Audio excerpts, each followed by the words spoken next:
جنوب غرب زون کې سږ کال تر 4000 ټنه زیات د غنمو اصلاح شوي تخمونه تولیدیږي. د هلمند ولایت د کرنې اوبو لګولو مالدارۍ ریاست په همکارۍ د جنوب غرب زون د اصلاح شوو تخمونو د تصدیق ورکولو امر د مسلکي او فني کارمندانو لخوا په هلمند، کندهار او روزګان ولایتونو کې د اصلاح شوو غنمو د تولید ټول مراحل بشپړ شوي دي چې دا مهال یوازې د پروسس چارې دوام لري.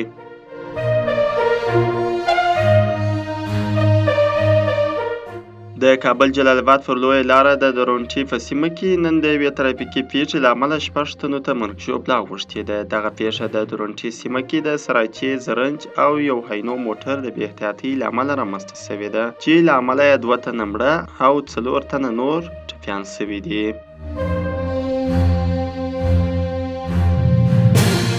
د افغانستان بانک اعلان کړی چې سبا د سې شنبې په ورځ 14 میلیون امریکایي ډالر د داوطلبۍ له لارې لیلاموي. یاد بانک د یو ټویټ په خپرولو سره سوداګریزو بانکونو، صرافانو او د پولي خدمتونو له شرکتونو چې پر شرایطو برابر وي غوښتي څو په دې داوطلبۍ کې ګډون وکړي.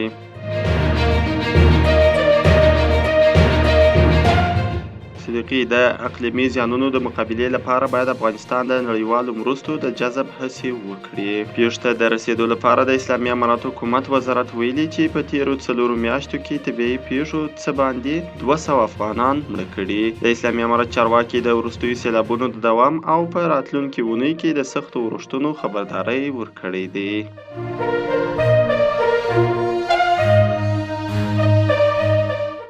په مسکو کې پر ودانیو 2 بې پیلوټ الوتکې لګېدلې دي. د روسیې چارواکي وایي چې بې پیلوټ الوتکې په پلازمینه مسکو کې پر ودانیو لګېدلې دي. د مسکو ښاروال سرګي سوبیانین پر خپل ټلګرام چینل لیکلي چې سهار وختي 4 بجې دغه الوتکې پر 2 نهستوګنیزو ودانیو ولګېدې چې په خبره جدي زیانونه یا تلفات نه لري. د رسنیو د راپور له مخې د دغو بې پیلوټ الوتکو ټوټې د دفاع وزارت د ودانۍ ته نږدې موندل شوي دي. د روسیې دفاع وزارت بیا ویلي چې 2 بې پیلوټه الوتکې په نښه شوي او سقوط شوي دي او په خبره دا کار د اوکراین لخوا شوی دی، خو اوکراین تر اوسه په دې اړه څه نه دي ویلي.